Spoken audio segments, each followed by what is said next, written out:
Se vocês gostaram da primeira entrevista, essa segunda parte com Flávia Saf está ainda mais interessante, vocês vão conferir. Ela vai falar sobre a questão do terceiro mundo no cinema nacional, claro, muito presente no filme Boi de Prata. Além do que, por que o título Boi de Prata? O boi, caracteristicamente litorâneo, muito presente em nosso litoral, como ele foi parar nas terras secas do Seridó. Flávia Saf conta tudinho, um papo super interessante, uma aula de história, de cinema, vocês vão conferir agora. Antes, se possível, prestigie o canal, é de graça, ative o sininho das notificações, a gente só publica 1 ou 2 vídeos por semana, não vai encher o seu saco com notificação no celular. É isso, confira a entrevista com Flávia Saf. O livro que você pode encontrar à venda lá na Cooperativa Cultural, lá da UFRN. Título do livro Boi de Prata, subtítulo: A estreia do Sertão do Seridó no cinema terceiro mundista brasileiro. O que seria esse cinema terceiro mundista brasileiro? Como é que nasce essa ideia do terceiro mundo, né? Com o fim da Primeira Guerra, os polos também ficam bem acentuados. Os dois vencedores da Terra, União Soviética e Estados Unidos, um capitalista, o outro socialista, disputam o resto do mundo.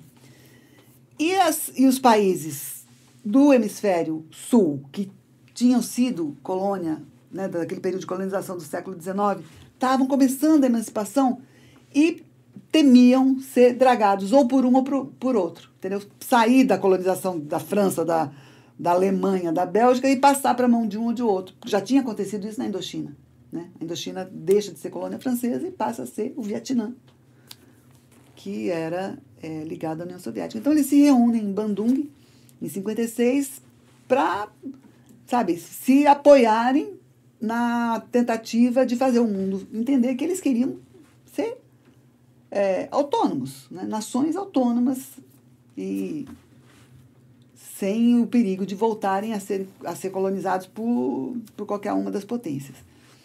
E era um peso muito grande, porque esses países todos reunidos davam mais da metade do mundo, da população do mundo, entendeu? Então, eles passam a ser ouvidos dessa forma.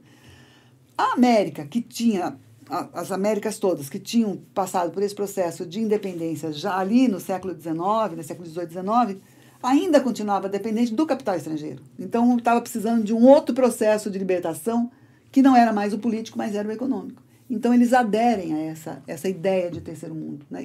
Estava também no hemisfério sul do planeta, e tinha essa relação de dependência que queriam cortar, né? Que era todo o nosso mal na época e não deixou de ser até hoje. Então, assim, os artistas, os intelectuais aderem à ideia de terceiro mundo.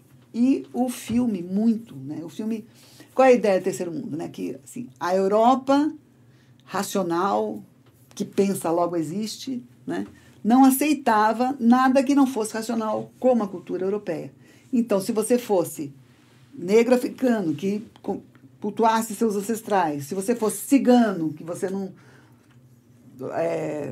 a sua cultura te levava a práticas divinatórias, né, que também não é racional.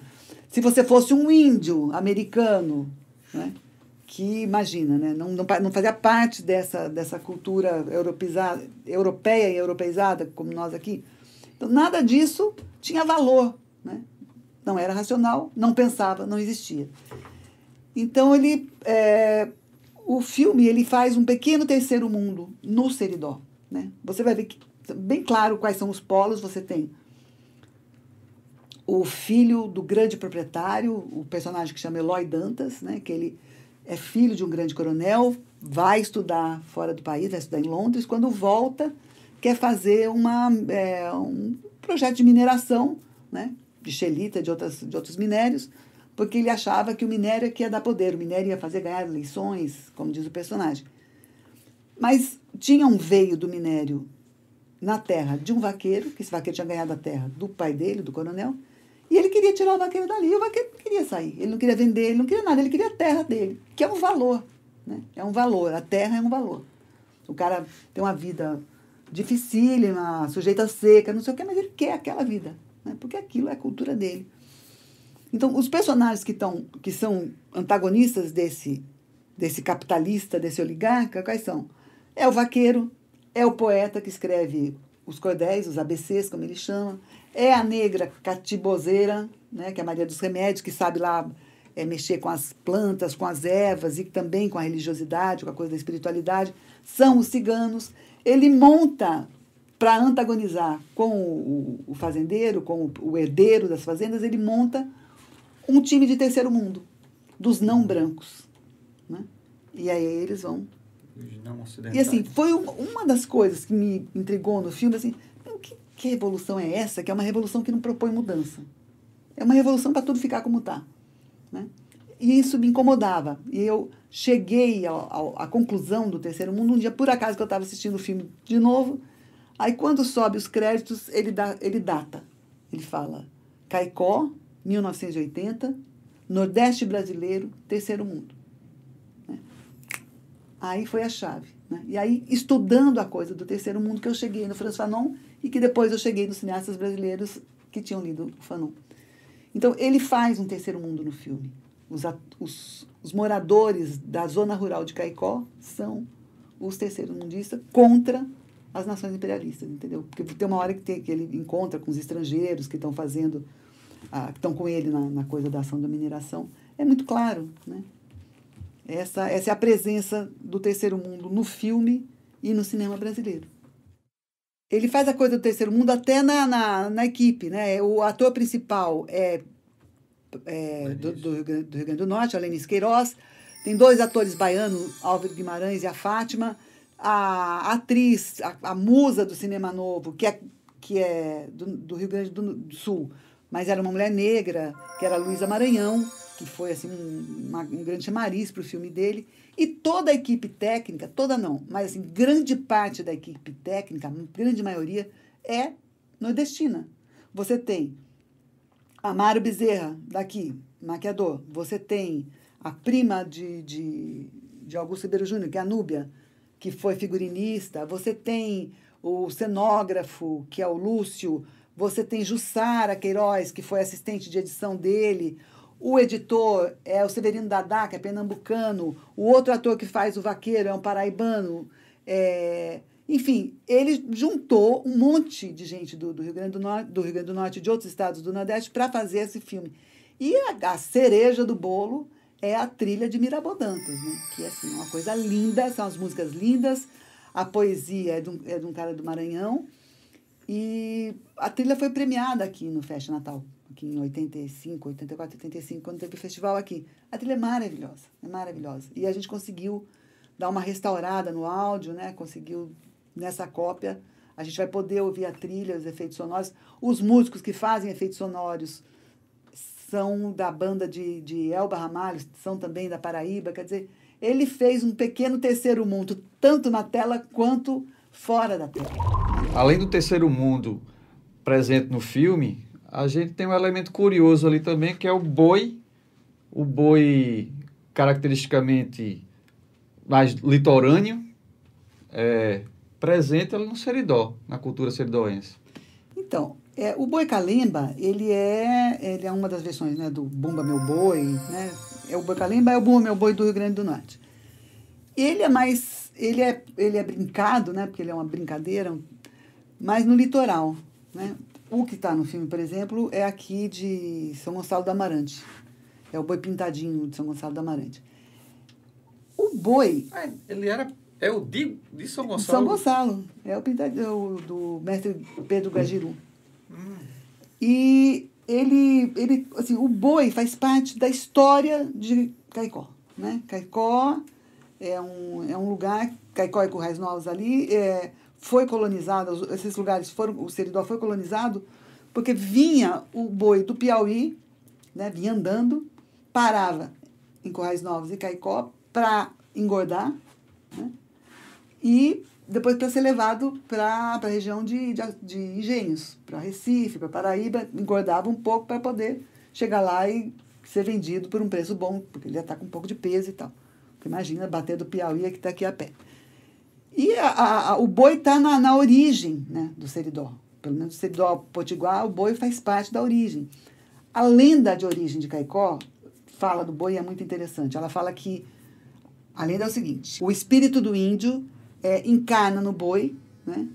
E o boi vai até o Poço de Santana, se transforma numa cobra, mergulha e só voltará o dia que houver uma enchente e o poço chegar a bater na escadaria da igreja de Santana. Aí a cobra volta.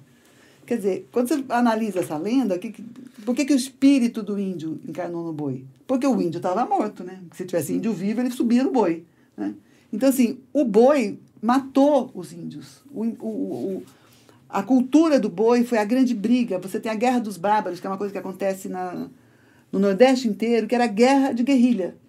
Os índios viam aquele boizão lindo, ora, um animal ali, no meio da terra, né? Matava, comia, e os portugueses se aborreciam, porque o boi era deles, e o índio não tinha esse sentimento de propriedade. Então, assim, a guerra dos bárbaros foi a invasão portuguesa no sertão, né? E a reação dos índios. Então, os índios são mortos pelos bandeirantes, né? Essa tropa vem do sul para ajudar o pessoal dos engenhos aqui do Nordeste e passam na faca uma mortandade, um genocídio, que a gente sabe. Então, assim, tem essa lenda, a economia foi baseada toda na cultura do boi, né? Porque o boi, você tinha uma bula real que 100 léguas a partir da praia, você não podia ter outra economia, outro tipo de cultura, nada que não fosse o engenho de açúcar, a plantio e o engenho de açúcar. A colônia era uma empresa capitalista baseada no açúcar. Então, a terra da Mata Atlântica, a terra úmida, era toda reservada para a cana. E aí a pecuária é obrigada a ir para essas 100 léguas adentro do continente. E aí vai empurrando os índios e a briga é grande. Então, assim, o boi está na cultura do Seridó, mas o boi calemba não. O boi calemba é uma coisa do litoral. Mas ele leva o boi calemba para lá, eu não sei, eu vejo assim. Licença poética. Licença poética, mas também tem uma coisa. O boi, a brincadeira do boi, como é a história dela? Ela o Mário de Andrade chamava de dança dramática, né? Que era uma dança que tinha uma história. Qual é a história? Uma mulher tinha um vaqueiro, a mulher do vaqueiro está grávida, sente o desejo de comer lá uma parte do boi, em algumas lendas fala que é o língua, a outra fala que é o fígado, enfim, sente vontade de comer lá uma parte do boi. E o vaqueiro, para satisfazer a mulher, mata o boi, que é do dono das terras. E aí ele não se esconde, ele diz, não, fui eu que matei mesmo, né? Matei e pronto. E aí ele é obrigado a fugir, porque o capitão do mato, os índios, todos vão atrás dele, né? Mas ele faz isso num ato de vontade, é uma coisa libertária. Matei o boi para satisfazer minha mulher, né? Sou eu que cuido do boi. Então, assim, a história atrás do boi calemba, do boi bumbá, tem uma coisa de liberdade, entendeu? Tem uma coisa de fazer à vontade. Eu trabalho com o boi, é como na história do Vidas Secas, né? Como é que termina o filme Vidas Secas? O cara tinha direito a um bezerro, porque era assim, né? Dos 4 bezerros que nasciam, um era de quem cuidava, do vaqueiro. Mas o dono da fazenda não queria dar porque ele estaria com dívida na bodega que era dele, do dono da fazenda. Aí o que ele faz? Ele mata o bezerro, põe a carne do bezerro, salga e põe no saco e vai embora, né? Ele leva o que era de direito dele. Então, assim, o boi calemba tem essa coisa da liberdade, do ato de vontade e dessa fuga para a liberdade, né? Então, ele vai parar lá no Seridó nesse sentido. Ele além da beleza, né? Ele é todo colorido, cheio de fita, de espelho. E ele também trata de uma guerra. Como é que é a dança do boi calemba? Você tem o mestre, tá com uma espada, e você tem 2 turmas que duelam, entendeu? A guerra está presente ali também, o embate está presente ali também, né? Assim, a impressão que me dá é que ele traz essa poesia do boi calemba, mas para falar do embate, né? Para falar do embate, para falar do boi e do boi que foi resgatado por quem trabalhava com ele. E para fechar essa terceira entrevista aqui do nosso Papo Cultura TV, Flávia, me diga então onde é que as pessoas podem assistir o filme Boi de Prata e por que as pessoas devem ler este livro. Olha, o filme foi digitalizado, ele vai ser, uma cópia dele vai ser entregue para Cinemateca Potiguar do IFRN, mas antes disso nós estamos fazendo algumas apresentações, pretendendo fazer algumas apresentações ainda esse ano lá na Fundação José Augusto, porque o filme foi feito com verba do Estado, o Estado é um dos produtores do filme, eu acho que o Estado é justo que ele seja apresentado lá. No TCP, a gente está programando uma apresentação. E aí vai ficar a cópia na Cinemateca Potiguar do IFRN, para quem quiser, agenda lá e ver a cópia que nós vamos deixar lá.